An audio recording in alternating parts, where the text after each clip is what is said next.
Labdien!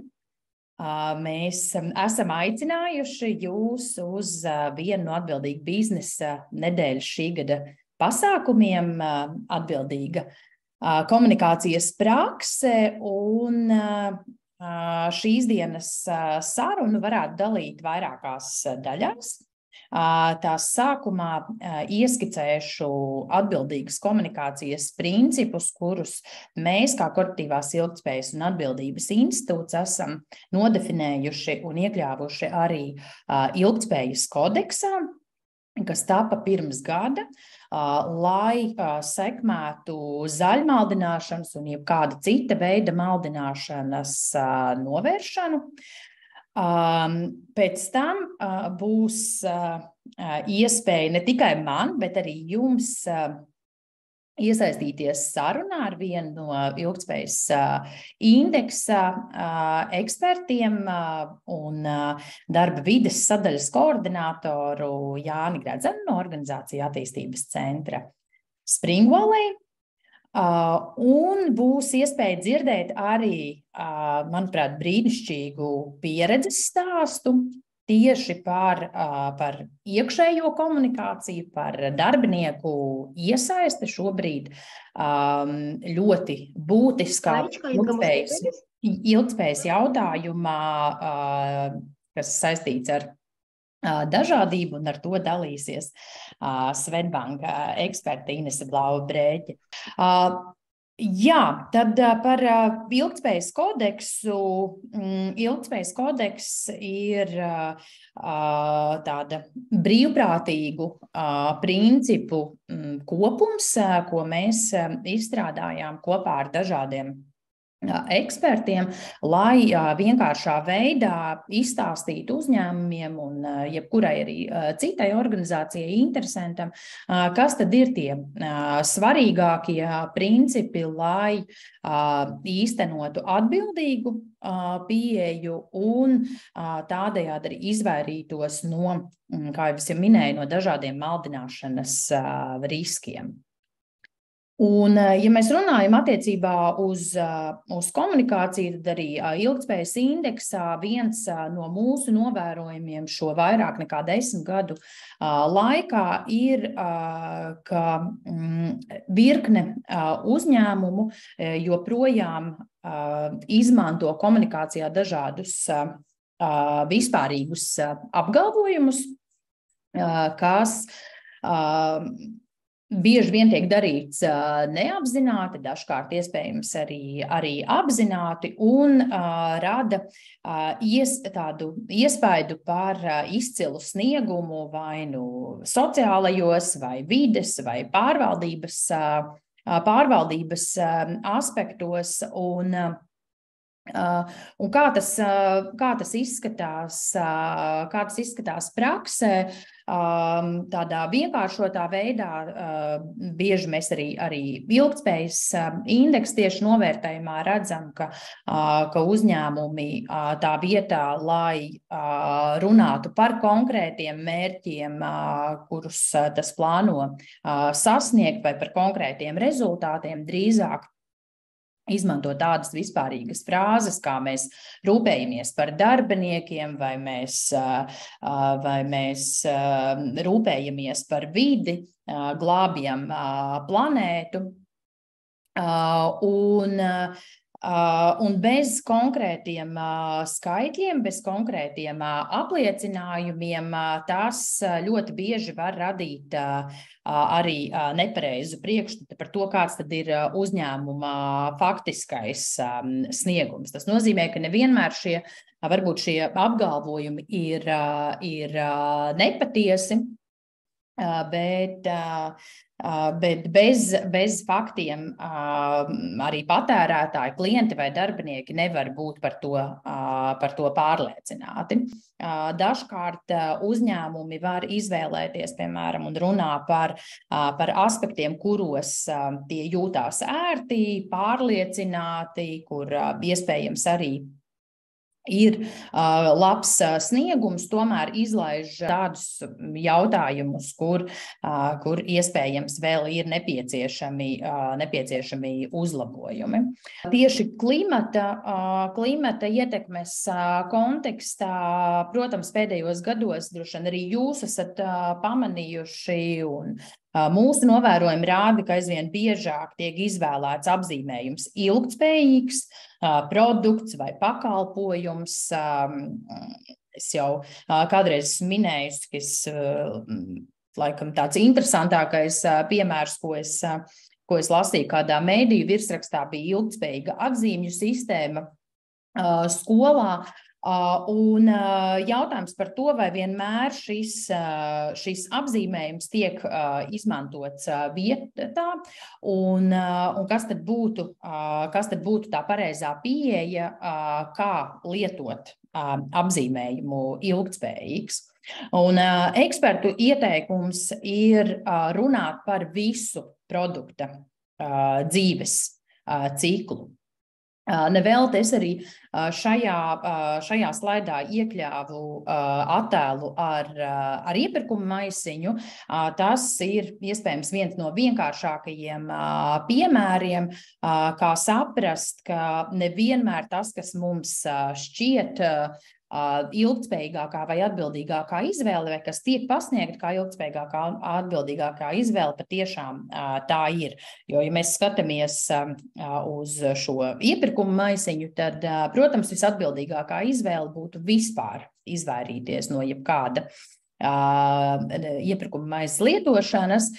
Tomēr, ja tas ir nepieciešams, tad iespējams visā produkta dzīves ciklā plasmasas maisiņš ir atbildīgāka izvēle, jo ir nepieciešams mazāk resursu, un ja tas tiek atbildīgi pēc tam tālāk apsaimniekots kā atkritums, tā var būt tā patiešām var būt atbildīgāka izvēle nekā kārtējais auduma maisiņš vai papīra maisiņš, kuru nebūs iespēja izmantot atkārtoti, kura ražošanā ir nepieciešams ārkārtīgi liels resursu apjoms un tam līdzīgi. Ja runājam par sociālajiem jautājumiem, tad šo pašu pieeju var pārnest arī uz sociālajiem aspektiem.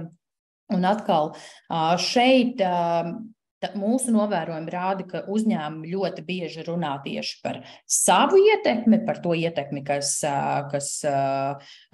rodas uzņēmumā, vai kā uzņēmums izturās pret saviem darbiniekiem, bet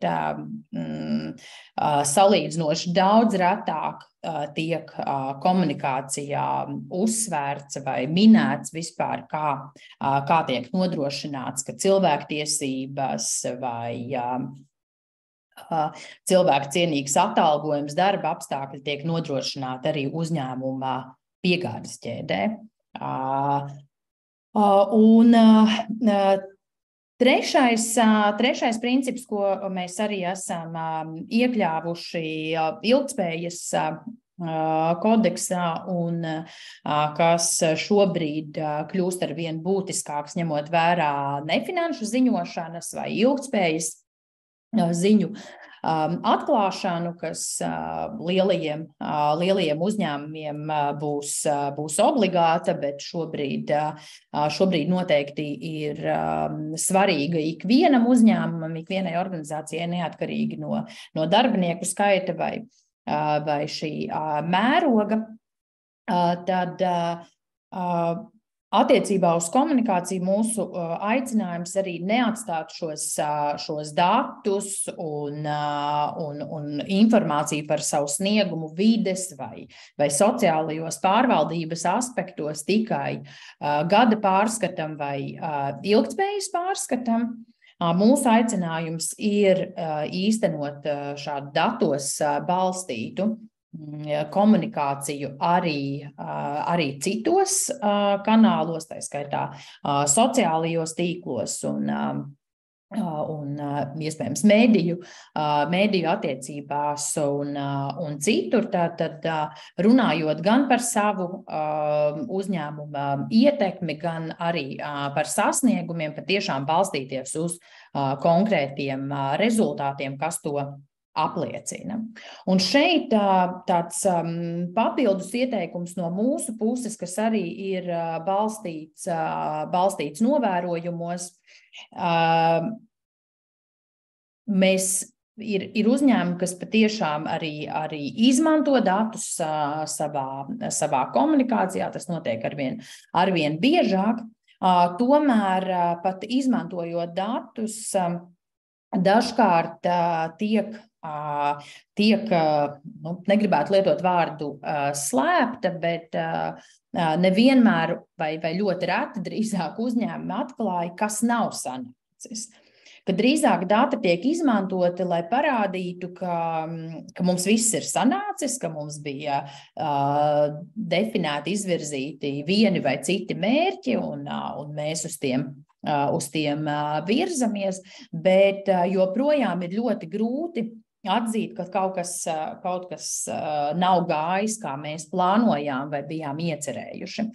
Un tieši ar šo obligāto ilgtspējas ziņu atklāšanu es redzu, ka uzņēmumi aizvien vairāk bažīs tieši par šo aspektu, un tas mēs arī vakardienas webinārā par datos balstītiem lēmumiem arī to pieminējam, ka baidās tieši šī iemesla dēļ arī izvirzīt ambiciozus mērķus, jo pēc tam var gadīties, ka kaut kas nesenāk kā plānots, un tad varētu nākties arī nefinanšu pārskatā vai citur komunikācijā par to runāt.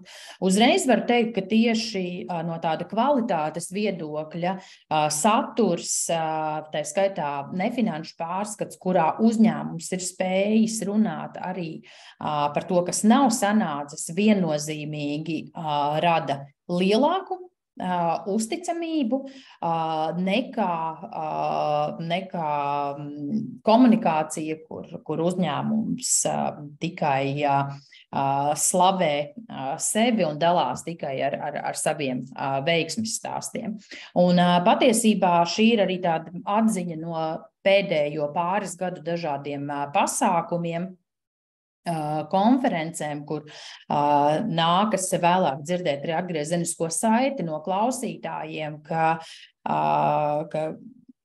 nav iespēja dzirdēt nevienu arī tādu patiešām atklātu dalīšanos neveiksmēs, kas no vienas puses droši vien liek justies slikti tiem, kuri tomēr ikdienā piedzīvo izaicinājumus, bet arī zināmā mērā arī iedragā pārliecība, vai tiešām uzņēmumi, kuriem nav bijušas nekādas neveiksmes šajā ceļā, ir līdz galam godīgi komunikācijā. Un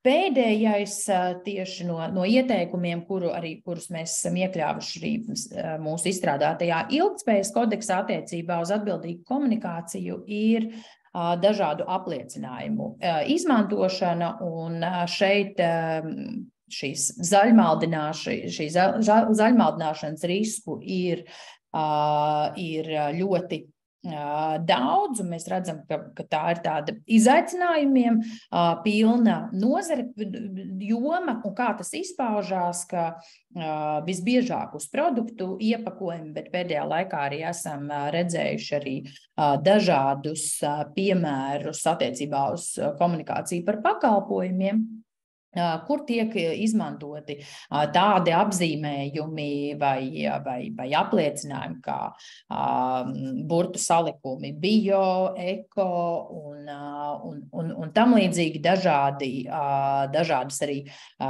dažādi krāsu elementi, simboli, kas var patērētājiem, klientiem likt domāt, ka produkts ir uzticams. Tomēr arī droši vien mums kā patērētājiem ir svarīgi atcerēties, ka ir būtiski sekot līdzi, lai jebkādi šādi apliecinājumi ir trešo pušu kontrolēti, ka tiešām tam pamatā ir noteikts izvērtējums un kādi tad ir šie kritēriji. Tipiskākie vai plašāk zināmie piemēri šādiem apliecinājumiem ir, piemēram, fair trade, jeb godīgas tirdzniecības zīme, arī Eiropas Savienības ekomarķējums un dažādi citi arī certifikāti un apliecinājumi, kuriem pamatā ir noteikta metodoloģija, kas ir arī patērētājiem un klientiem pieejama. Uzreiz gan jāsaka, ka arī mūsu pērn veiktā iedzīvotāju aptauja norādīja uz to, ka iedzīvotāji Latvijā neizprot šos dažādos apliecinājumus, certifikātus, tādus apzīmējumus kā klimatneitrāls produkts vai pārstrādājams iepakojums vai ilgtspējīgs produkts. Faktiski vidēji aptuveni 5. daļa Latvijas iedzīvotāji vispār spēja nosaukt vienu vai pāris pazīmes, kas šādus produktus raksturo. Tas nozīmē, ka ir ļoti augsts risks arī patērētājiem iekrist tādos zaļmaldināšanas valgos, ja mēs varētu šādi tēlaini izteikties.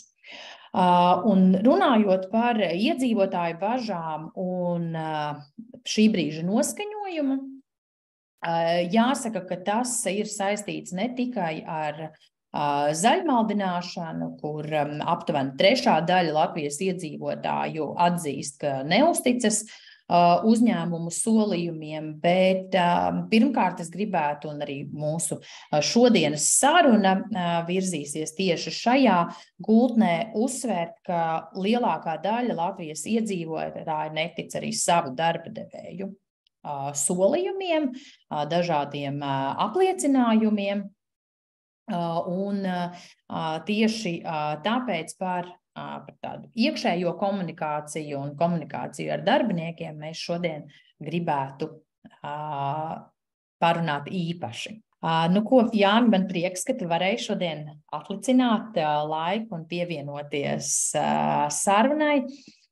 Tu esi viens no darba vides sadaļas ekspertiem jau no pašiem ilgtspējas indeksa pirmsākumiem, ikdienā strādā ar uzņēmumiem un tieši palīdzi šo savstarpējo komunikāciju starp uzņēmumu vadību un darbiniekiem uzlabot.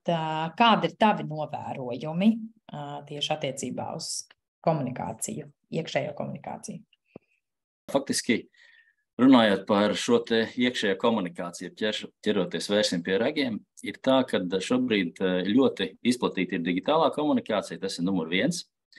Faktiski tā dzīvā vai klātienes sadarbība vai komunikācija, iesākoties jau Covidam un turpinoties digitālo, tā teikt, prasmju attīstībai sabiedrībā un kā teikt, arī pārņemot vairāk šo digitālo saziņu, it sevišķi jaunākiem cilvēkiem, kuriem faktiski tas, manuprāt, ir vispār neatņemama dzīves sastāvdaļa. Varētu ar kādu neparunāt, bet, teiksim, kāda īziņa vai kā čats ir jālieto un kādā sacīklā jāiet, uzsākot dienu.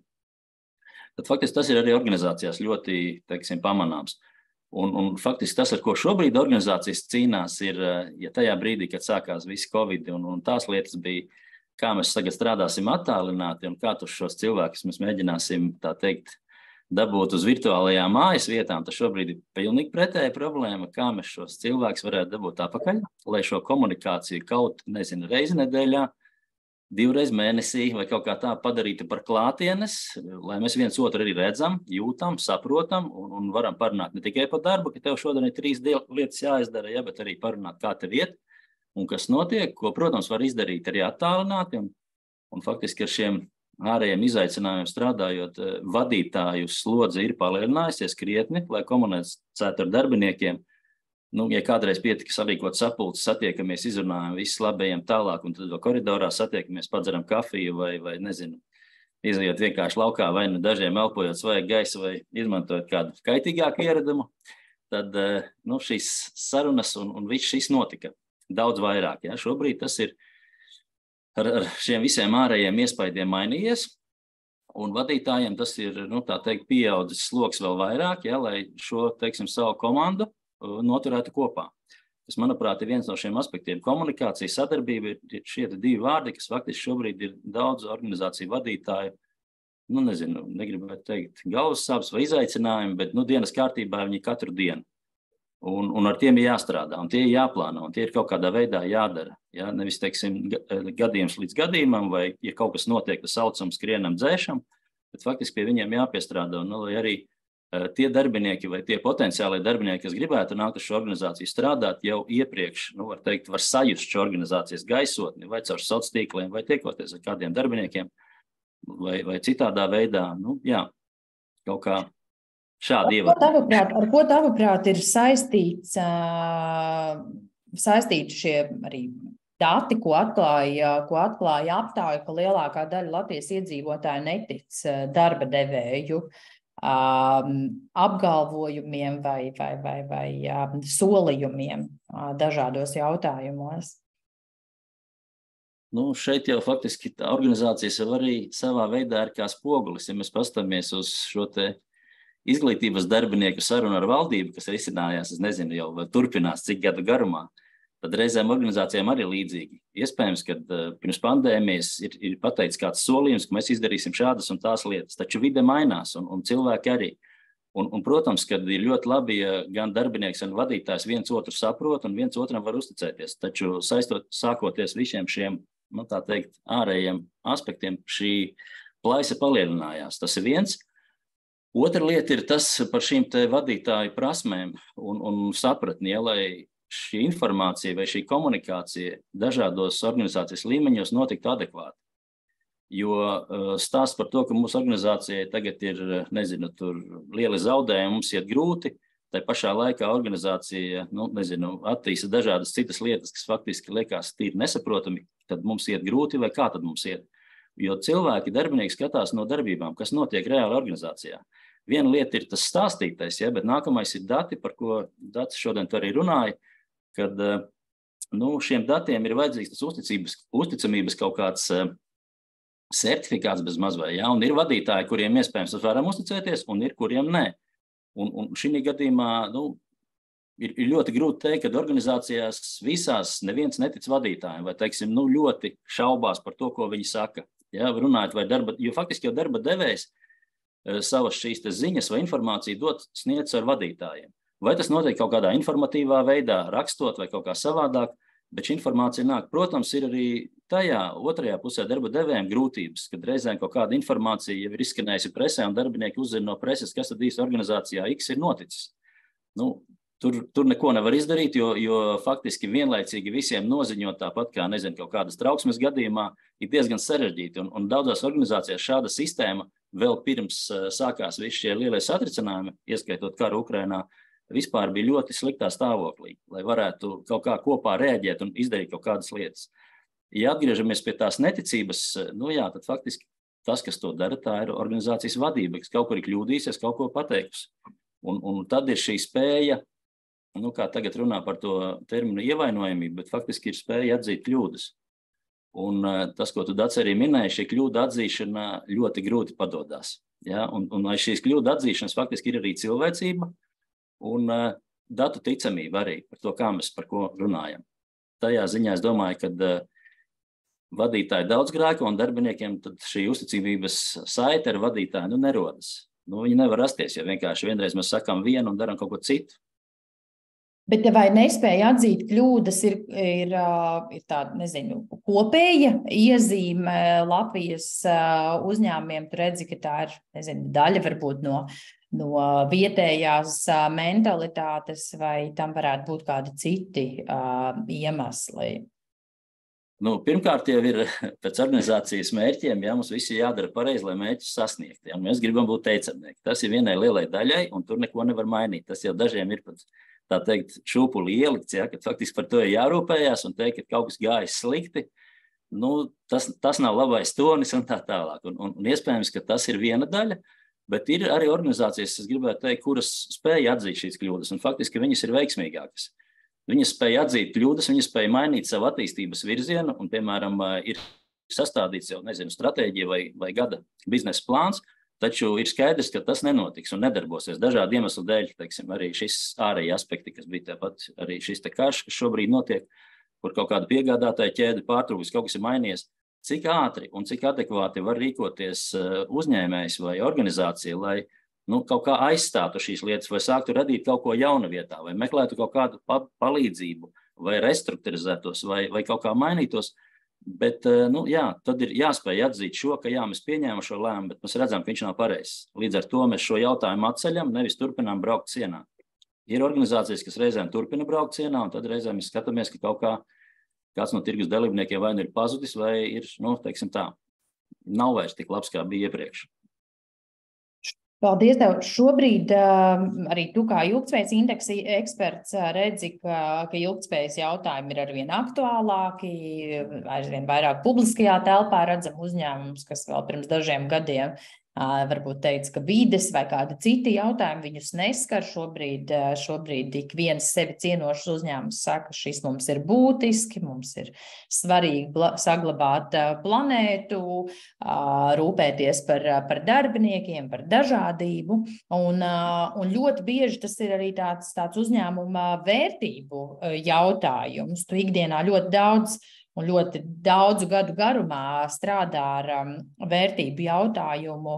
Kas ir varbūt tādas atslēgas lietas, ko tu varētu ieteikt kā būtiskas, lai tās vērtības, kas ir, cerams, ne tikai uzņēmuma vadības līmenī nodefinētas, bet kopīgi nodefinētas kā organizācijai būtiskas, patiešām izdotos iedzīvināt visā organizācijā.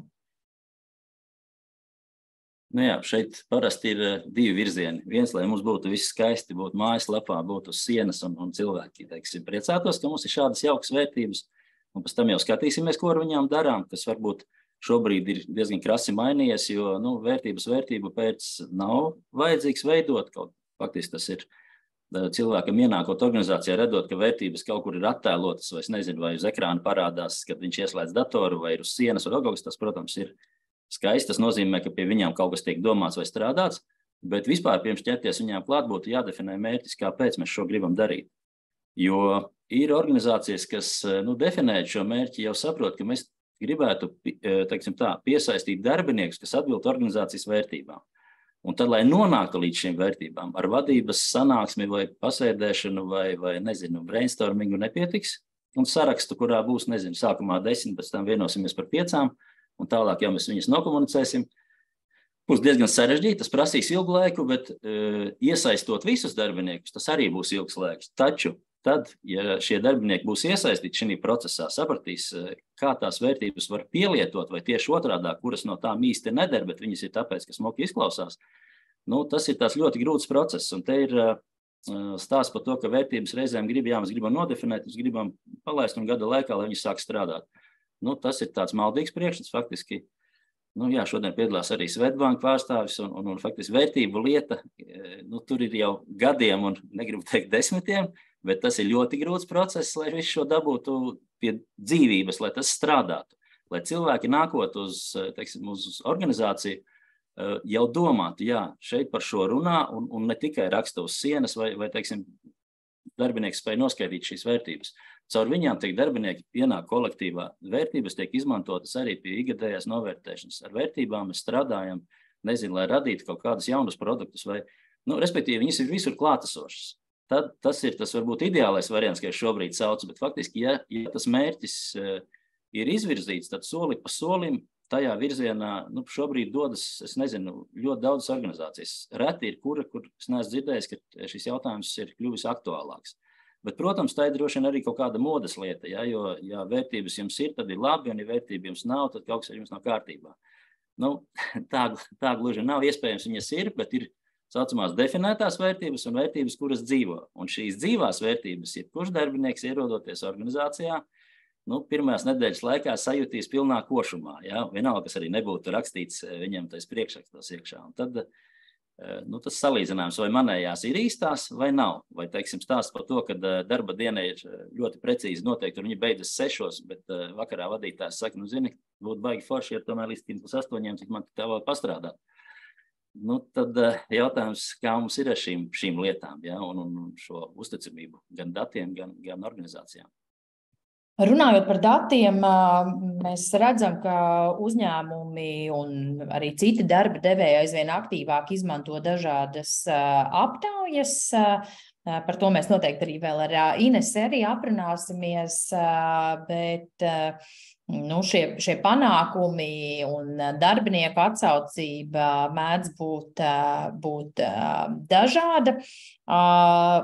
Ko tu ieteiktu attiecībā tieši uz aptauju izmantošanu, arī tādas atgriezeniskās saites iegūšanai no darbiniekiem? Tev noteikti arī šajā ziņā ir daudz novērojumu.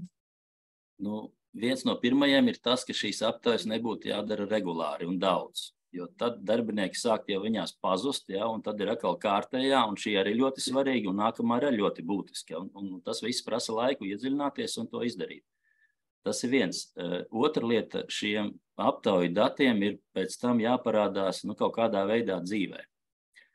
Vai ar viņiem kāds strādā, vai par viņiem kāds runā, ne tikai prezentācija, ka šādi dati mums ir un gaidām nākamo gadu, kas būs pēc tam, bet faktiski, kur mēs viņus liekam, ko mēs ar viņiem darām. Jā, tas ir līdzīgi tāpat, kā savulaik bija par šo ideju banku, kur vēlams jaunas idejas un tā tālāk. Bankas tiek izveidota, sākumā visi ir paigi forši, labi, tur mēnesis, 2, 3, 4, pusgads paiet, banka kaut kur ir nolikta labi tālu, jo ir citas problēmas, kas jārisina pēkšņi. Jā. Līdzīgi arī ar šīm aptaujām, manuprāt, ir ļoti svarīgi, kāpēc mēs viņas darām, lai viņas ir mazāk, bet kvalitatīvas. Un būtiski šo atgriezenisko saiti par to, kas ar šo ir noticis. Jo ar to diezgan daudz vadītāju grēko, jo viena lieta ir prezentācija, kur mēs noprezentējam, ka šādi dati mums ir, bet diezgan bieži neseko konkrēts darbības plāns, lai mēs kaut ko darītu ar šiem datiem. Vai atkal ir otrs stāsts par to, ka, teiksim, šobrīd mēs šīs lietas nedarīsim, ja, nezinu, budžets, prioritātes un tā tālāk, bet pieslēgsimies citām lietām, darīsim to un to. Ja šāds skaidrojums ir, tad nākamajā gadā vai nākamajā aptaujā dalībnieki iespējams piedalīsies, ja nē, tad viņi paliks arvien mazāk un vadītājiem būs izaicinoši katru reizi atkal aicināt, lai šie cilvēki ir klātesoši, lai viņi piedalās un aizpilda godprātīgi, nevis tikai ķeksīši pēc, tāpēc ar tām aptaujām ir tā, kā ir. Viņas izmantot ir ļoti labi, ir elektroniskie dažādas platformas un veidi, kā tas notiek, bet būtu jādomā par viņu skaitu. Un vēl viens droši vien tāds iekšējās komunikācijas rīks ir arī dažādie novērtējumi un individuālās sarunas ar darbiniekiem. Šeit arī tev, kā ilgtspējas indeksa ekspertam, droši vien jau 11 gadu garumā ir iespēja novērot, kā tas mainās un vai šis kā rīks savstarpējā komunikācijā tiek izmantots. Jāsaka, tiek izmantots, viņš gan arī tieši tāpat kā visu mūsu dzīvi pārceļas uz digitālo vidi arvien vairāk. Un šis klātesamības vai klātienes efekts iespējams pazūd, un tur kaut kur arī varbūt kāds cilvēcības dzirksts arī nozūt visā tajā mūsu datu vadīšanas procesā vai tabula aizpildīšanā. Bet kas šobrīd ir būtiski, ja kādreiz bija šis stāsts par to, ka vienreiz gadā mēs tagad vērtējam, vienreiz gadā attīstības pārunas, sastādām plānu, mērķus nākamajam gadam, kaut ko tam līdzīgi.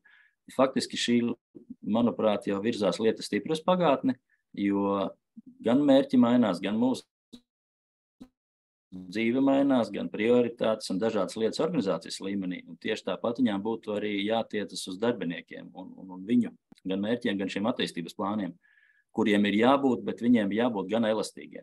Ja mums ir plāns 2023. gadā izdarīt šādas lietas, tai pašā laikā ir skaidrs, ka organizācija to nedarīs, bet darbiniekam plānā tas ir ielikts, tad tas būtu jāpārskata vai jāmaina. Un nav nekas labāks par šo vadītāju un darbinieka sarunu, manuprāt, izdomāts, kas faktiski varētu būt ar šo attīstības vai to, kā lai es to labāk pasaka, klātesamības lietu, lai tas kontakts būtu dzīvāks. Lai, teiksim, ja ir tā gada beigās šī viena saruna, tad līstai sarunai bijušas vēl 3 vai 4 vai 5 sarunas vai uz mēneša bāzes vai uz kaut kādām nedēļām, kad ar darbinieku runās ne tikai par darbu, bet arī par kaut kādām izaugsmes iespējām vai attīstību un šīm lietām.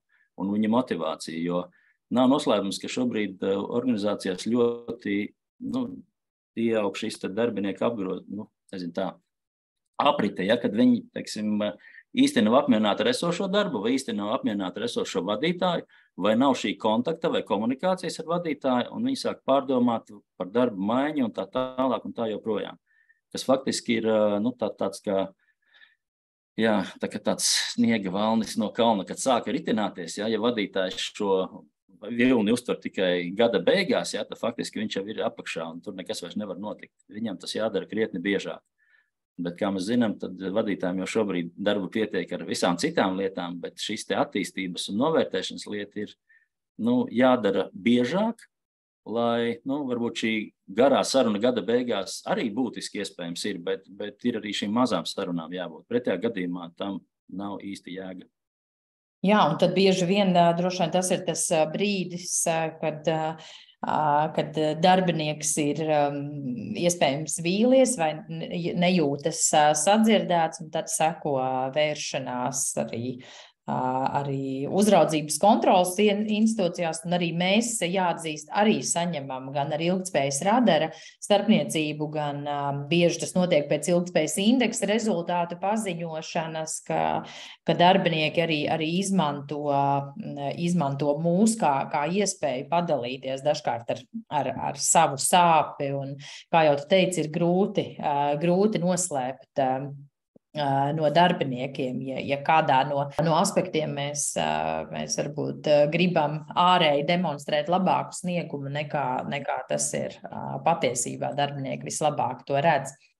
Bet pagaidām, Jāni, tev saku paldies, bet mēs noteikti vēl turpināsim sarunu un runājot par atbildīgu komunikāciju un tieši ne tikai, bet īpaši saistībā ar darbiniekiem. Man ir prieks, Ines, ka tev bija iespēja pievienoties šai sarunai, lai pastāstītu par Swedbank pieredzi un pieredzi ļoti konkrētā jautājumā, kas saistīts ar dažādību. Uzreiz jāsaka, ka tas arī līdzīgi kā ilgtspēja šobrīd ir ļoti aktuāls temats. Un jāatzīst, ka pēdējā gada laikā, varbūt pēdējo 2 gadu laikā, es esmu saņēmusi nemazums lūgumu telefoniski, e-pastos, vai mēs nevaram padalīties ar kādiem labiem piemēriem dažādības politikai un kāda cita uzņēmuma aptaujām vai kādiem citiem materiāliem, kur mēs varētu nomainīt logo vai nosaukumu un izmantot pie mums savā organizācijā. Nezinu, kā tas strādā. Tev, Ines, noteikti ir viedoklis, un es zinu, ka tev ir arī īpašs stāsts par to, kā jūs iekšēji strādājat ar šiem jautājumiem un komunicējat. Jā, paldies, Dace. Es stāstīšu par dažādību un iekļaušanu, kā mēs par to komunicējam, bet te pašā laikā tā kā manā aprūpē ir arī labbūtība un darbinieku iekšējās aptaujas Latvijā, tad es mēģināšu likt nedaudz to kontekstu arī kopumā, kā mēs skatāmies uz tām lietām. Un ja atbild Dace uz tavu jautājumu, vai var kaut ko nošpikot no citiem, es teiktu, nevar, tāpēc, ka es teiktu, katrā no šīm jomām viņas ir tik sensitīvas, viņam jābūt tik ļoti saskaņām tam vērtībām, ko Jānis arī minēja, ar iekšējo kultūru, ar iekšējo pieeju, ka nošpikot nav iespējams, var iedvesmoties, var paņemt kaut kādus elementus pārdomām, bet ir jāveido savu to unikālo veidu. Iespējams, ka to, ko es šodien stāstīšu, kāds pateiks, tur nekas jauns nav. Jā, piekrītu, mēs neesam velosipēdu izdomājuši, bet tas ir mūsu velosipēds, kas mums darbojas un diezgan labi un ātri iet uz priekšu. Un tad varbūt sākumā par to komunikāciju nedaudz no tās teorijas puses, jo katrā jomā un katrā jautājumā mēs uz viņu skatāmies atšķirīgāk. Un tad, ja mēs runājam par dažādību un iekļaušanu, tad pirmais, ko mēs skatāmies, ir uz tādiem vispārīgiem terminiem. Pirmkārt, mēs saprotam, ka mūsu kolēģi ir izkaisīti pa visu Latviju, un viņi strādā atšķirīgā formātā. Līdz ar to, tad, kad mēs domājam komunicēt kaut ko jaunu, tad ir ļoti svarīgi šo paturēt prātā un izdomāt to labāko formātu, kas derēs jebkuram. Papildus faktors ir tas, ka mēs apzināmies, ka mēs katram dažādības un iekļaušanas jomā esam citā izpratnes līmenī, izaugsmes līmenī. Mēs esam vai neesam saskārušies ar kādiem jautājumiem. Līdz ar to, tad, kad mēs taisām kādu komunikāciju, tīpaši varbūt jaunu tēmu, ņemam savā uzmanības lokā, mēs ļoti piedomājam pie tā, vai tas būs saprotams jebkuram, sākot no jebkura kolēģa, jebkurā struktūra vienībā līdz valdes līmenim. Tad vai valoda būs priekš viņiem izprotama, vai tēma būs izprotama, un kāpēc mēs to darām, būs izprotams. Līdz ar to, ko mēs ik pa laikam darām, tīpaši, kad nāk iekšā kaut kas ļoti jauns un varbūt tāds, ar ko mēs esam mazāk saskārušies, mēs izmantojam klientu pieeju. Sagatavotu materiālu iedodam kādam kolēģim, kas nav tajā nemaz iesaistīts, un izlas un pasaka, ko tu saprati. Tas dod kolosāli tādu ieskatu, un brīžiem arī viņi uzdod tādus jautājumus, ka tu saproti, tu neesi aizdomājies par to aspektu, un tas ir vēl kaut kāds loks, kas ir jāpaņem savā uzmanības, teiksim tā, fokusā, lai izdarītu. Komunikācija pašai par sevi jābūt ļoti iekļaujušam. Šobrīd aizvien vairāk no pieejamības direktīvas viedokļa par to sāk runāt, bet īstenībā tā ir tāda ikdiena, par ko ir jāizdomās, lai nav terminoloģija sarežģīta, lai vārdi ir skaidri, lai ir skaidrs konteksts, ņemot vērā, ka mums ir 4 valstis un katrai tā joma dažādība ir attīstīta nedaudz citādāk, ar dažādiem tiem lokāliem aspektiem, tad arī šis jāprot paņemt. Tas ir grūtāk brīžiem, bet ja vajag, un tu saproti, ka šo informāciju lasīs kolēģis, kuram ir pārējā komanda citās valstīs, tev ir papildus jāspēr spolis, lai viņš saprast, kā tas attiec uz visu viņu valstīm, un viņš varētu izrunāt ar kolēģiem. Jo, ja viņš nevarēs izrunāt, tai komunikācija nav jēgas, jo viņi kaut kur vienkārši nosēdīsies vai nokritīs. Un arī tas, ko teica Jānis, un jūs abi minēti, svarīgi komunicēt arī par negatīvām lietām. Tad, kad mums aptaujās vai kaut kādos rezultātos ir kaut kādas negācijas, to nevar nepiefiksēt, un tam ir jāparādās arī rakstos, to ir jāmin. Un nevienmēr ir tā, ka dažādība un iekļaušana tu vari pateikt, kāpēc tas ir noticis, jo tur ir vai nu vajag ilgāku laiku komunicēt, vai nu vienkārši kaut kas nav sanācis. Ir arī godīgi jāpasaka, mēs šobrīd nezinām, mēs pie tā strādāsim, mēs skatīsimies, bet paturēt vēl vienu punktu, ja mēs pasakam, ka mēs vēl skatīsimies, ir jābūt kalendārā tam nākamajam posmam, pat ja tas ir pēc gada, kad mēs šim jautājumam atgriežamies, pasakat, vai atcerieties, mēs par šo runājam, tad situācija šobrīd ir tāda. Vēl ko mēs darām šajā jomā, jo viņi tāda liela, brīžiem ļoti daudz nianses, kas jāliek klāt, mēs strādājam liekot informāciju posmos, ņemot vērā, ka kolēģi ir noslogoti. Informācijas ir ļoti daudz. Ja būs tikai viena ziņa vai viena aktivitāte, ir ļoti iespējams, ka viņi pasliedēs garām ļoti daudziem kolēģiem. Līdz ar to uztaisot vienu maziņu, vēl mēs daudz vairāk pievēršam uzmanības, kādam aizķers uzmanību, viņš izstāsta nākamajam kolēģim un tā tālāk. Un izmantojam to tādā veidā, ka liekot katru jaunumu, mēs liekam atsauci uz iepriekšēju, tādā veidā taisot tādu kā tiltiņu no viena stāstu uz otru un papildinot. Un vēl viens tāds ļoti nozīmīgs faktors tieši no dažādības un iekļaušanas jomas ieviešanas ātri rēģēt. Tas nozīmē atbildēt uz jautājumiem no kolēģiem uzreiz. Ja tiek komentēts un ja komentāri iekļauts kaut kāds jautājuma aspekts, momentāli pievienot to, un tas tiešām nozīmē neilgāk kā kādu stundu, 2. Tur nevar vilkt garumā 2-3 dienas.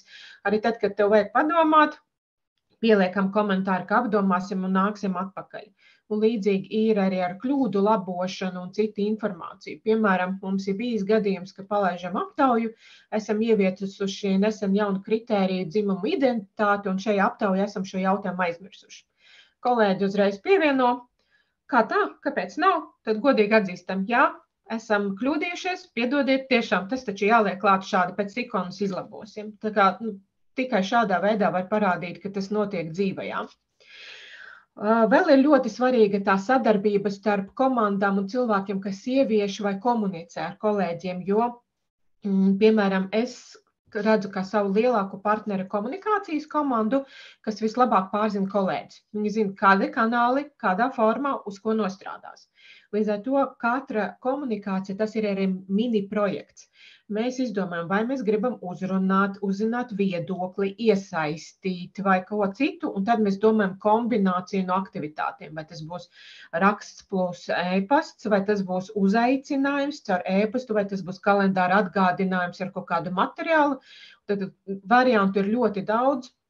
Galvenais ir pārzināt tos veidus un izmantot viņus gan bieži, lai arī kolēģi pieraduši un nebrīnītos pārspīlēti. Un pēdējais un svarīgākais ir pašu kolēģi iesaisti. Minimāla vai maksimāla apmērā tas ir jāskatās pēc projektiem un lietām. Mums sanāk dažādi, parādīšu teikt arī pāris praktiskus piemērus, bet iesaistē noteikti ir jābūt, jo ja to nedarīs paši kolēģi, ja viņi paši tam neticēs, tad principā neviena aktivitāte neaizies. Un viens cilvēks, piemēram, es nevaru visu organizāciju izglītot un pieiet pie katru un pārliecināties, viņš visu uzzinājis. Tie ir ļoti svarīgi tā ikdienas sarunas, vai tu pamanīji, vai tu redzēji, ka tur Jānis ir iesaistījies, vai ir kaut ko nopublicējis un tā tālāk. Līdzīgi tas ir par komentāriem, ka tad, kad mēs pirmo reizi skaļi atbalstījām Praidu, mums arī iekšēji bija ļoti atšķirīgi viedokļi. Mēs nevisam bijām sagatavojušies, varbūt ne visām reakcijām, un tas, kas ļoti palīdzēja, ka pa vidu mūsu tām atbildēm mēs redzējām arī ļoti daudz praktisku kolēģu komentārus un atbildes no viņiem, kur viņi caur savu personisko piemēru teica, ko viņi jūta, domā un uzskata, tādā veidā bagātinot to mūsu kopējo pieeju, un tas bija tas pamats, kā mēs varējām virzīties uz priekšu. Jā, ir kaut kādi momenti, kad jāizķer profesionāļiem, bet arī šeit to cilvēcisko pusi jau ar tā ļoti ir jāparāda. Jā, un Jānis minēja par regulāriem aptaujām, tās mums arī ir gana bieži, jāsaka, 2 līdz 3 reizes gadā, 3 ir vidējais, bet dažādības jautājumu, un katru jautājumu, mums ir tā kā pa jautājumu lokiem, mēs tomēr izlēmjam, cik bieži mēs gribam viņus uzdot. Un dažādības jautājumus uzdodam reizi gadā, jo redzam, ka šis nav joma, kur mēs tur 3 mēnešu laikā varam uztaisīt aktivitāti un viņi nostrādās. Mēs redzam, ka šeit vajadzīgs ilgāks periods un lielāka iesaiste, bet tomēr ļoti svarīgi un ir jārāda, kas no tā ir sanācis. Un tad es labprāt padalīšos ar pāris praktiskiem piemēriem, lai parādītu, kā tad mums notiek tā komunikācija ikdienā par dažādību un iekļaušanu. Un es viņu sadalīju tādos varbūt dažos blokos, un pirmais ir izglītošana un izpratnes vairošana. Un formāts var būt ļoti atšķirīgs, un atkal katrai organizācijai ir jāmeklē savu praktiskie veidi, ir jābūt teorētiskai, sausākai lietām, un jābūt arī daudz tādām atvērtām un dzīvajām. Kā piemēram, mums ir, protams, kā intranet lapa, kas ir veltīta dažādiem un iekļaušanai, viņa nespoguļo grupas materiālu, jo mums ir vienošanās, ka grupas līmenī svarīgākā informācija visām valstīm, un katra valsts pieliek savas nianses. Un līdz ar to mūsu lapa papildina to, mēs liekam visas aktivitātes, kas mums kādreiz bijuši, mūsu materiālus, mūsu ieskatus dažādos projektos, tā, lai kolēģi var dzīvi ieraudzīt, ko mēs darām šajā jomā un var to, ieraudzīt vajadzīgajā mirklī. Tā pašā laikā mēs regulāri rīkojam dažādības darbnīcas, kur runājam un veidojam izpratni par jautājumu. To vada iekšēji treneri, piedalās darbinieki, un par ko es ļoti priecājos. Es nevarēju atrast pēdējo tādu rakstu, kur būtu komentārs, kur kolēģi paši noreklamē, nāciet uz šīm darbnīcām, kolosāli iespēja noskaidrot kaut kādu jautājumu. Vai arī mēs publicējam, mums bija dažādības mēnesī, pirms 3 gadiem pasākums, seminārs iekļaujuša darba vide psihologu un uzņēmumu acīm, kur par to, ko nozīmē iekļaujoša vide, runāja ārējais psihologs, pilnīgi no savas profesionālas darba pieredzes, un uzņēmumu pārstāvis tādā veidā veidoja tādu kā simbiozi, kā tam tad jābūt un kā tad mums praksē ir. Un galvenais semināra daļa bija nevis teorija, bet tas, ka balstījās uz mūsu kolēģu jautājumiem, kas uzdeva, un varēja saklausīt, kā tad ir, vai sakrīt tas iekšējais un ārējās tendences. Protams, ir arī līdzīgi kā citu uzņēmumus, dažreiz ir jāpublicē materiāls, kur varbūt mēs negaidām uzreiz atgrieznisko saiti, bet mēs gribam vai nu palepoties, vai nu izstāstīt, kas notiek mūsu plašajā uzņēmuma saimē, jo mēs esam ļoti daudz un ļoti lieli, bet šie raksti tad arī tiek domāti ar tādu fokusu, lai mēs izskaidrojam, kāpēc mums tas bija svarīgi. Ko tas nozīmē, ka komentārus tiešām pievienotie kolēģi, kas par šīm jomām atbilst un nedaudz paskaidro, viņi pievieno, kā šis izskatās attiecībā pret iepriekšējām lietām, un arī izstāstam, kāda ir pievienotā vērtība darbiniekam, jo bieži vien darbiniekam ir ļoti grūti saprast, kā viņa ikdienas darbs rezultējas kaut kādā atsevišķā jomā, ko viņš ikdienā nestrādā. Un šeit ir ļoti svarīgi šo parādīt, tad kā tava varbūt ikdiena realizējas arī šajā projekta vai tik lielā kaut kādā ieguvuma organizācijai. Mēs esam arī runājuši, piemēram, šogad mūsu Pride mēneša ietvaros, mēs esam publicējuši 5 video stāstus, kur neko daudz no kolēģiem nesagaidījām, kā iespēja noskatīties un varbūt iekomentēt savu, teiksim, tā atgrieznisko saiti par video, bet gribējām parādīt caur ārējo cilvēku acīm vai daļēji ārējo cilvēku acīm, kā viņi pieredz Swedbank kā iekļaujošu vidi vai kā uzņēmumu, kur mēs tā kā no otras puses pagriezām to komunikāciju, lai kāds ārējais mums pasaka, redzat, kas mums iet labi un kas vēl ir uzlabojums, kas dod vēl tādu papildus iekšējo dialogu, ko tad mēs mainām un ko mēs vēlamies mainīt. Un kā jau minēju, kolēģi ir pats nozīmīgākais veids un daži praktiski piemēri, kā darām to Swedbank. Ir daudzi projekti, kur, protams, ka top varbūt personāla pārvaldē vai komunikācija komandā, bet tikai piesaistot kolēģus, viņus var tiešām ļoti veiksmīgi realizēt. Kā piemēram šeit, tur, kur jūs redzat smaidīgas sejas, ļoti daudz tie ir mūsu kolēģi, kas piekrita filmēties video Nāc, kas esi.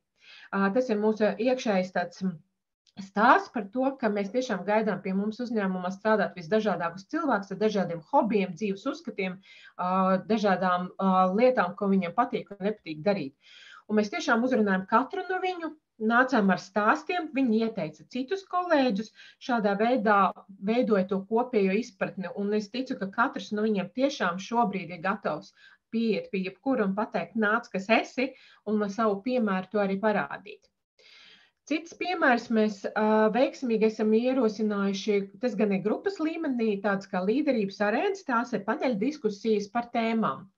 Un viņas ir veiksmīgas ar to, ka mēs ņemam visdažādākas tēmas, sākot ar darba sniegumu, mēs esam runājuši, kā ir iekļaut komandā cilvēks ar autiskā spektra slimībām vai izaicinājumiem, ko dara mūsu LGBT atbalsta kopiena. Ļoti dažādas tēmas, un viņas nav tikai saistīts ar dažādību, bet visu, kas notiek organizācijā, bet tas dažādības faktors, kur ir darbinieku pievienotā vērtība, ka runātāji ir darbinieki, moderators ir darbinieks vai jomas vadītājs, un jautājumi, kas tiek uzdot, viņi var būt ļoti dažādi un brīžiem ļoti smagi un izaicinoši. Caur šīm līderības arēnām esam runājuši arī par ļoti smagām tēmām, un tā pievienotā vērtība ir, ka pievienojas arī vadītāji, un viņi arī godīgi iedod atbildi uz to mirkli, ko viņi var. Teiksim, tā arī tie, kas nav paneļa diskusijā. Līdz ar to tas veidojas dzīves dialogs caur visu organizāciju, visās 4 valstīs, un mēs varam arī salīdzināties, cik veiksmīgi mums tas izdodas. Lejā ir divi vizuāļi, kas viens otru papildina vai spoguļa, ja var tā teikt, iekšējā organizācijā mēs ļoti daudz dažādības un iekļaušanas jomā runājam par to, kā sievietēm un mūsu kolēģiem vairāk uzņemties IT un tehniskās lomas, kur šobrīd vēl joprojām redzam, ka vairāk ir vīrieši. Ir arī pretējās aktivitātes, bet šeit ir šāds piemērs. Mums ir gan pasākumi, gan atbalsta tādas kā aktivitātes, ir bijušas tādas prezentācijas, kur runā mūsu sievietes augstajā IT jomā, bet tā pašā laikā, lai tas būtu praktisks pieredzējums, nevis tikai teorija, mūsu kolēģis sievietes, kas ir šajās lomās, arī ārpus organizācijas, piemēram, LinkedIn šeit ir stāsts, dalās Swedbank blogā par to, ko tad nozīmē šajā lomā strādāt un kā tas ir tieši Swedbank. Šādā veidā, liekot tos stāstus, kas tiek publicēti gan ārēji, gan iekšēji, un tie ir reāli mūsu kolēģi, kurus tu vari satikt gaitiņos un uzprasīt viņu viedokli, tas dod to realitāti, ka mēs tiešām, piemēram, par dzimumu līdzsvaru runājam ne tikai teorijā, bet tiešām arī praksē mēģinam to realizēt ar dažādām aktivitātēm. Un pēdējais piemērs ir šeit, kur viss stāsts ir vienots, 4 piemēri par vienu aktivitāti, kad dažādības mēneša ietvaros mēs vēlējāmies ne tikai runāt par to, ko nozīmē iekļaujoša vide, kur bija arī iepriekš mans pieminētais seminārs par psihologu un iekšējām acīm redzamo iekļaujoša vidi, bet vēlējāmies daudz detalizētāk izzināt kolēģu domas un pieredzi.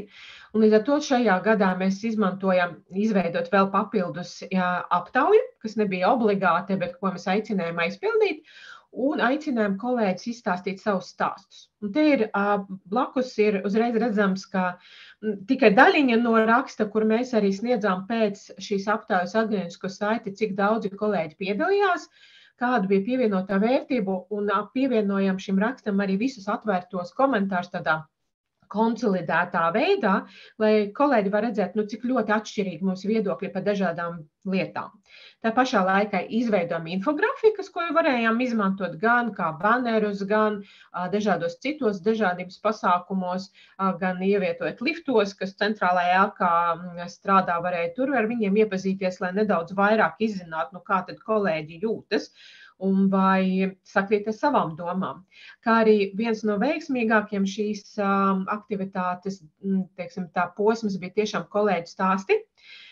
Liela daļa gan ienāca mums anonīme, bet viņi bija gatavi izstāstīt, kā viņi ir pieredzējuši iekļaušanu organizācijā. Un tur stāsti daļai bija ļoti skaisti un daļai bija ļoti sāpīgi. Un īstenībā par tādām ļoti ikdienišķām lietām. Un šie stāsti ļoti rosināja komentārus un ļoti daudz pārdomu kolēģu vidū, kas nāca pēc tam klāt un teica, es pat nebiju aizdomājies par šīm niansēm. Izrādās, ka ir tik daudz, uz ko paskatīties un piedomāt, lai tas veidotu kopā iekļaujošu vidi. Jā, tas būtu arī kopsumā mans stāstījums un arī aicinājums domāt par to, lai tam visam ir, teiksim tā, rezonanse uz darbiniekiem un lai ir par ko runāt. Jo citādi tas ir tiešām tikai plāns ar skaistiem cipariem un tikai tāds teorijas līmenī.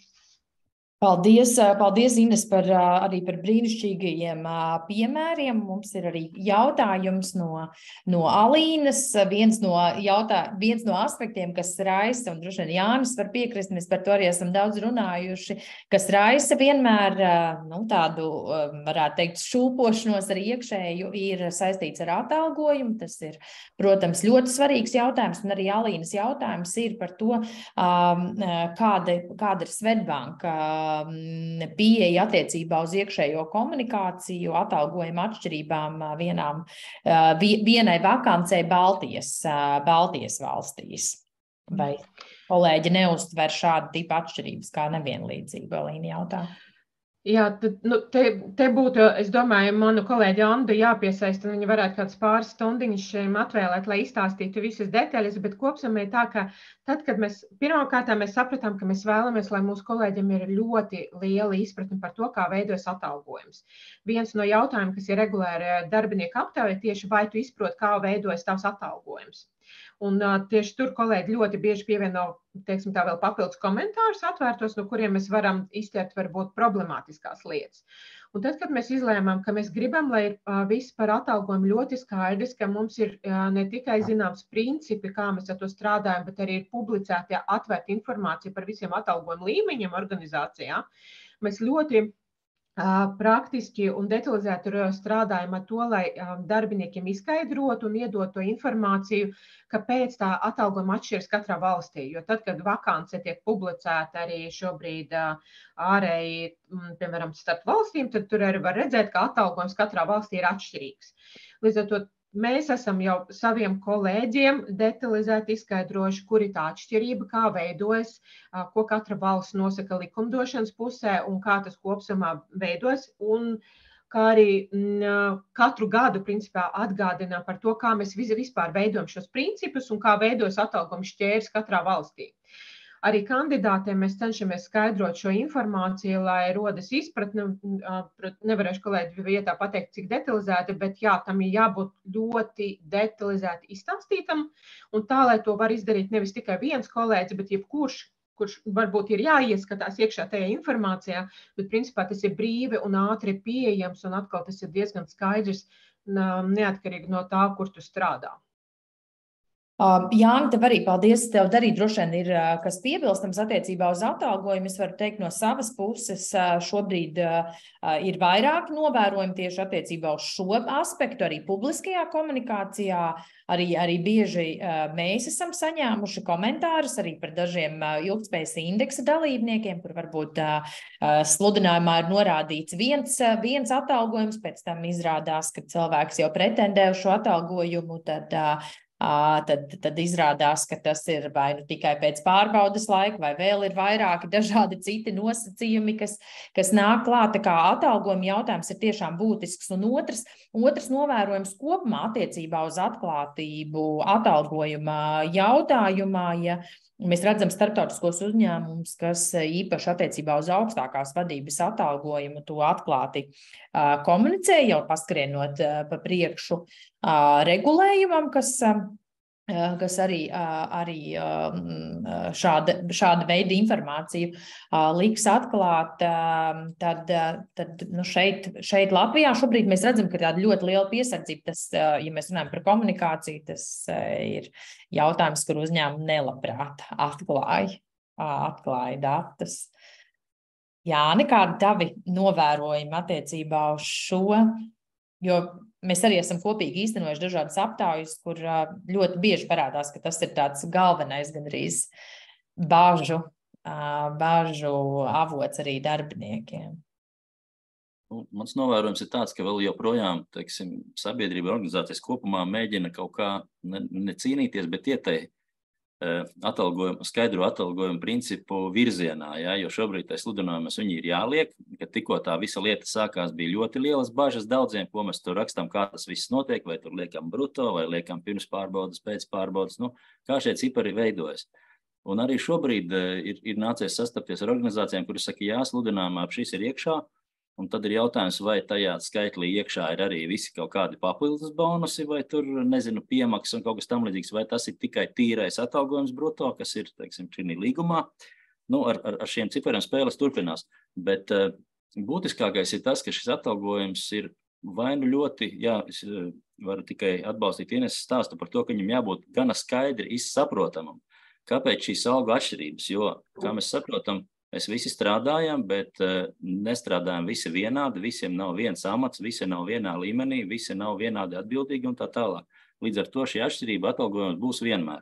Un tas, joprojām Latvijā, manuprāt, ir, tā teiksim, temats sarunām, it sevišķi viena līmeņa amatiem, jā, kāpēc, teiksim, pārdevējiem numur 1 ir tik un pārdevējiem numur 2 ir kaut kas cits. Un tā tālāk un tā joprojām. Tāpēc, manuprāt, šeit arī ir būtiski vadītāja loma šī skaidrošanā. Nevis, teiksim, virzīt uz personāla daļu, lai tur meitenes paskaidro, kāpēc līgumā man šāds cipars, bet pirms tam bija saruna par kaut ko pilnīgi citu, bet mēģināt, teiksim tā, būt atbildīgam un vadītājiem spēt izskaidrot arī šīs atšķirības, kāpēc tas un tādā veidā notiek. Un, protams, joprojām ir organizācijas, kur šis ir tāds ļoti, tā teikt, slēpts variants, kur faktiski vadītājs vienojas ar darbinieku un, nezinu, mēģina šīs lietas atklāt, ir nekustināt, ja ir iespējams, cik vien iespējams. Ja?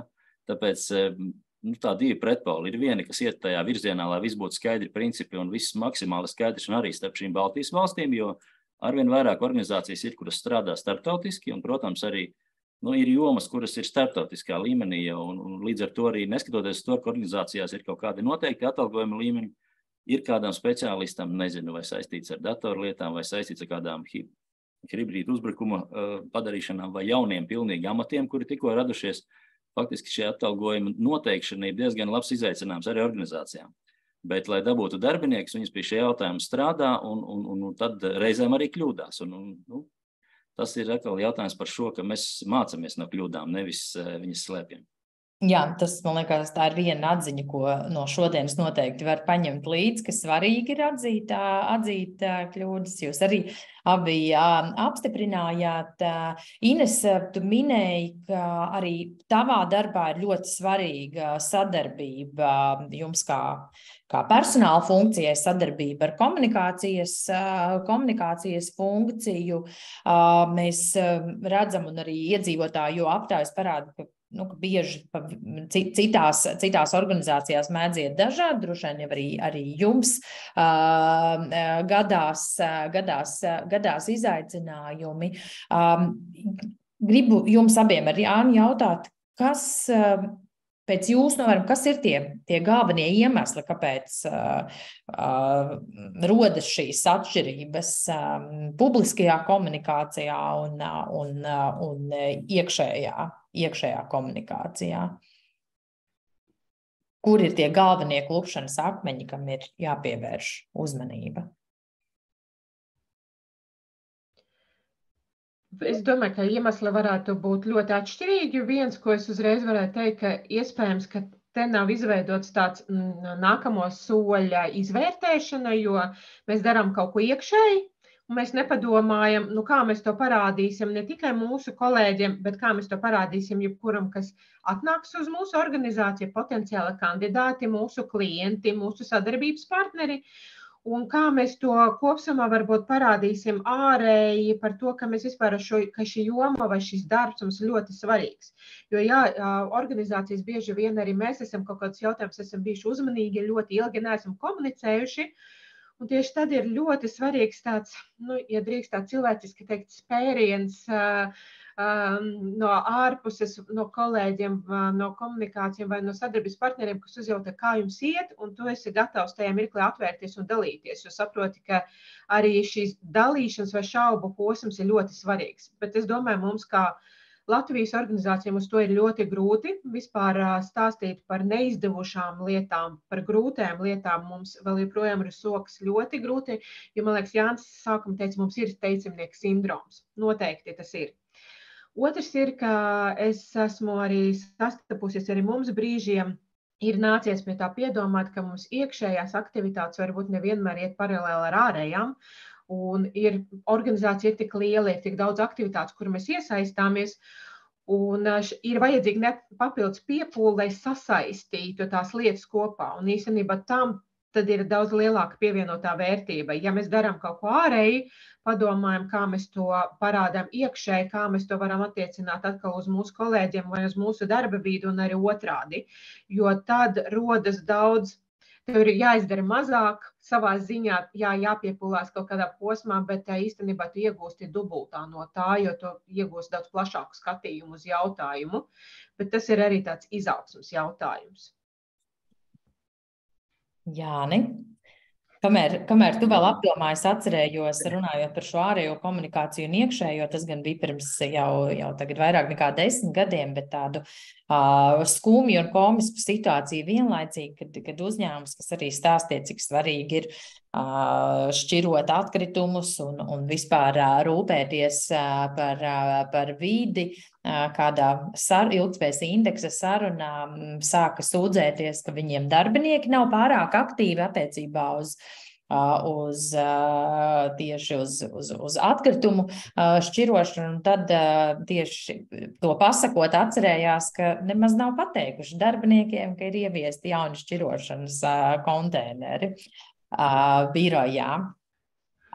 Jā, Jāni. Es šo gribētu paturpināt, jo faktiski vislabākais komunikators ir pats darbinieks. Tad ir skaidrs, kas notiek organizācijā. Jo šī gadījumā reizēm ir tā, ka PR atbild par to, kas būs uz āru, HR atbild reizēm par to, kas būs uz iekšu, reizēm ir kaut kāda starpkultūra vēl veidojumi, dažādi tie atbildīgie. Un starp šiem atbildīgiem nav komunikācija, tur var iespējas baumām rasties. Un faktiski mans novērojums, ka darbinieks ir vislabākais komunikators, varbūt reizē viņš var kaut ko kļūdīties un iekomunicēt ne tā, kā tas plānots bija, piemēram, par to pašu atkritumu šķirošanu. Jā, pie mums arī sākam šķirot, kaut ko darīt, kaut kāds projekts virzās, bīdās, un tad faktiski viņam ir lielāka ticamība tam visam. Protams, tur ir jautājums par šo, kādā veidā tas viss notiek un salāgojas, lai nav tā, ka organizācija nokomunicē, ka mums ir liels projekts, mēs tūlīt kaut ko veiksim, un pēc tam projekts izgāžas, un tad ir klusums. Jā, nu, vai teiksim, tieši otrādāk. Jā, tad visi uz to virzamies, un visiem par to ir jārunā, bet darbinieki īsti nesaprot, uz ko mēs virzamies, kā tas man ietekmēs, ko man tas dos tīri praktiski, un kas no tā mainās manā dzīvē. Man kaut kas būs jādara vairāk, jādara atšķirīgāk vai tā. Bet tīri praktiski, ko tas nozīmē, ka uzņēmumam vajadzētu sekmēt to, ka darbinieki arī tā skaitā dalās sociālajos tīklos, piemēram, ar to, kas notiek uzņēmumā, jo šobrīd jau es redzu pēdējos gados ir tieši otrāda tendence, ka uzņēmumi domā, kā ierobežot darbinieku komunikāciju sociālajos tīklos un īpaši jau par uzņēmumu. Kā to risināt? Man jau patīk, kādreiz bija vispār tā, kad organizācijā noteikts, ka 3-4 darbinieki ir tie, kas runā ar, teiksim, ārējiem darbiem, teiksim, vai ar presi, vai ar vienalga ar ko. Pārējie ir iekšā un tos klāt nelaižam. Ja? Tas faktiski tā, lai noturētu šo slepenību. Ja? Šobrīd tas reāli nav iespējams. Te ir drīzāk stāsts par to, lai šī informācija vai šīs ziņas vai šī komunikācija, konkrētās lietas būtu maksimāli arī, teiksim, saprotami nokomunicētas organizācijā. Varbūt kaut kādā vienkāršotā līmenī nesarežģot ar dažādiem apzīmējumiem, vai 3 burti, vai 5 cipari, vai projekts 28, bet tīri tādā skaidrā valodā, lai cilvēkiem uzjautāt arī saprotams, kas īstenībā notiek. Jo faktiski bieži vien kas notiek. Ja? Tad, kad organizācija aiziet kāds projekts, un projekts izskatās nepārāk veiksmīgs, tad sociālai tīkli ir pilni. Darbinieki saka, kā atkal iegāzās. Pasties, kas pa ziepēm te mums notiek. Un es jau teicu, ka tā būs, un visādā šitādā veidā. Ja? Un ļoti reti ir darbinieki, kas saka un lepojas, pasties, kā mūsu organizācija tagad forši iet, rekā mēs šo projektu, vai rekā mēs piedalījāmies, uzcēlām tur to māju, vai es nezinu, vai izdarījām kādu labu darbu. Ar to, protams, mums neiet labi kā sabiedrībai kopumā, ar šo te sevis bišķiņu varbūt paslavēšanu reizēm.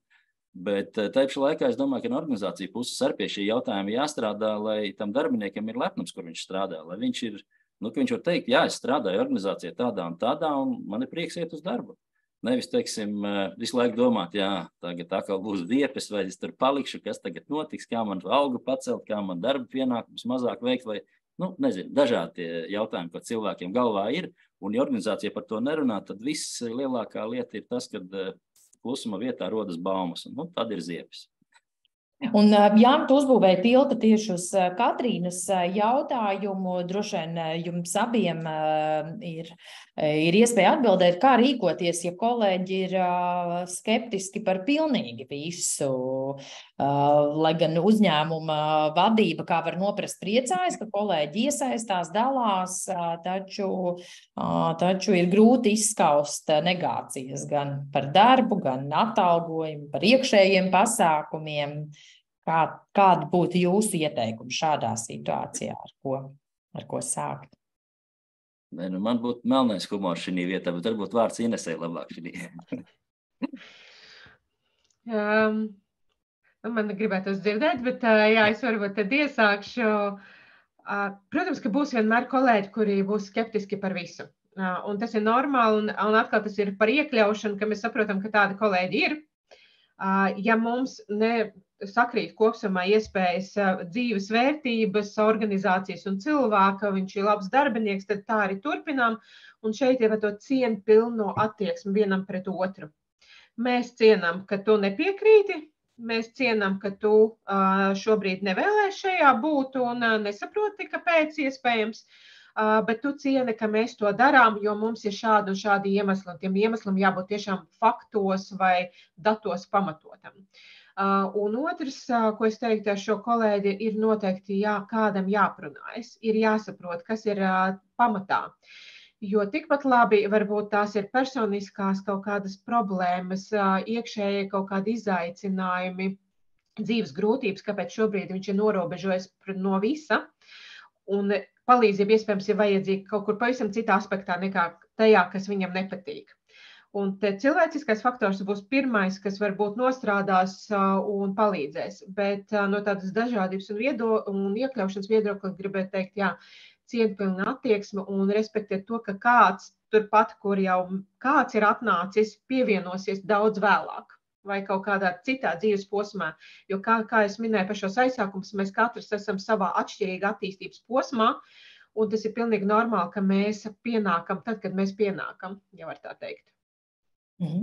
Paldies, Jāni. Jā, mans komentārs bija tāds, ka, ja šis atkārtojas un ar to darbinieku tiek strādāts un ir runājis viens vadītājs un mēģinājis runāt darbinieku kolēģi un šis process turpinās, respektīvi šis, mazais darbas plankumiņš tur kaut kur ir un viņš nepārtraukti ik pa laikam pavēršas plašumā un tad atkal saraujās, tad droši vien viņam jāmeklē cita organizācija. Diemžēl, bet faktiski, ja nav šie krasais variants, kad ir arī atbilde nē, tad, jā, šī gadījumā varbūt tas ir cietsirdīgi attiecībā par darbinieku, jo ir cilvēki, kuriem nekas nav īsti labi un vienmēr, teiksim, tā ir kaut kas slikts. Bet arī no organizācijas puses nevar būt tikai tā, ja man patika viens teikums, lai mēs visus cilvēkus padarītu laimīgus, droši vien organizācijai nevienai nepietiks līdzekļu. Liels jums paldies! Atskatoties uz mūsu šīs dienas tikšanos, es pati sev piefiksēju 3 galvenās lietas, kas, manuprāt, varētu būt nodrīgas ik vienam, man liekas, tāda vērtīga atziņa no šodienas, runājot par komunikāciju. Tā nav tikai viena departamenta vai viena cilvēka atbildība, tā nevar būt, ir ļoti svarīga. Ines, tu vairāk kārt to uzsvēri, un arī Jānis, ka ir svarīga sadarbība gan starp personāla funkciju, gan starp ārējās komunikācijas sabiedrisko attiecību funkciju. Es no savas puses varētu teikt, ka ļoti svarīgi iesaistīt arī citus, tā skaitā, piemēram, darba aizsardzības speciālistus, lai mēs visi arī gan iekšējā, gan ārējā komunikācijā esam organizācijā uz viena viļņa, un vēl brīnišķīgi, ja tajā var iesaistīt darbiniekus.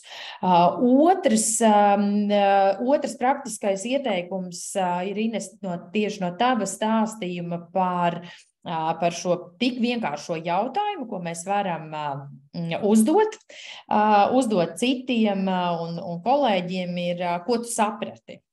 Man liekas, ka tas neprasa nekādus īpašus līdzekļus un ieguldījumus, un tādā veidā var vienkārši notestēt iecerētās komunikācijas aktivitātes. Un trešais, droši vien galvenais, kas vijās cauri, man liekas, visai šodienas sarunai, ir par to, cik svarīgi ir atzīt kļūdas un runāt arī par neizdošanos. Tāds īsts kopsavilkums no manas puses, bet pirms mēs šķiramies, vēl ir arī dalībnieki, klausītāji jautājums. Ines, saprotu, ka tas ir adresēts tev, kā ar iekšējām aptaujām, vai tās ir anonīmas, kā jūs tieši ar šo jautājumu strādājat. Es zinu, ka jums ir interesanta pieredze. Tad ir jāsaprot, par kādām aptaujām iet runa, jo aptaujas ir dažādiem mērķiem, iet runa par kaut kādiem tādiem atvērtiem jautājumiem. Ir arī tāds, kur var neanonīmi, kur ar vārdiem parādās, bet ja par regulāro darbinieku aptauju, tad jā, tā ir anonīma. Ir konkrēts skaits cilvēku, ja komandai ir atbildējis, ir zem tā cipara, tad komanda savu rezultātu nesaņems, viņš pievienosies tā kā vienu līmeni uz augšu. Bet citādāk, jā, komandas, kuriem sasniedz šo vajadzīgo anonimitātes līmeni, var redzēt rezultātus ne pēc cilvēkiem, bet kopsumā, tad kā vidējo summāro. Un līdz ar to arī strādāt šādā līmenī un arī to komunikāciju, kā strādāt ar rezultātiem, mēs arī no šī mācām arī veidot, ko mēs redzam kā komanda, jo kopsumā mēs balstāmies uz to, ko mums nozīmē komandas pieeja šiem jautājumiem. Un, jā, arī tad, ja viņi pievieno individuālus komentārus, mēs to redzam apkopotā veidā uz komandu, un ir jomas, kur komentārus redz tikai pa valsti. Piemēram, dažādībā un iekļaušanā mums ir jautājumi par to, vai tas ir saskāries ar diskrimināciju, tā kā šī nav ziņošanas vietne, bet tā ir aptauja, tad visi rezultāti ir valsts līmeni, un mēs strādājam ar viņiem kā ar kopumu, jo tie ir jau pārāk sensitīvi, lai viņi būtu vienas komandas ietvaros. Paldies liels! Ļoti izsmeļoši. Es savukārt Tērzētavā čatā pievienoju saiti arī uz korporatīvās ilgtspējas un atbildības institūta resursu katalogu, kur arī vairākas Swedbanka pieredzes stāsti video un dažādos un viedokļu formātā ir pieejami arī Jāņa Gredzena viedokļu raksti un dažādu citu, gan mūsu ekspertu, gan uzņēmumu piemēri, kas var iedvesmot un būt arī praktiski noderīgi tālākajā darbā. Vēlreiz gribu pateikt paldies visiem, kas šodien pievienojās Zoom tiešraidē. Paldies par lielo interesi, arī paldies visiem tiem, kas skatīsies šo sarunu ierakstā mūsu YouTube kanālā vai vēlāk atradīs to resursu katalogā. Atgādinu, ka šīs dienas saruna bija veltīta atbildīgai komunikācijai. Ļoti daudz runājām par darbiniekiem un darba vidi, ar ko sākas ilgtspēja. Un mani šīs dienas sarunas viesi bija Organizāciju attīstības centra Springvalē vadītājs Jānis Gredzens un Swedbanka Latvijas galvenais dažādības un iekļaušanas cilvēks Inese Blaubrēķi. Paldies jums abiem un uz tikšanos citos pasākumos.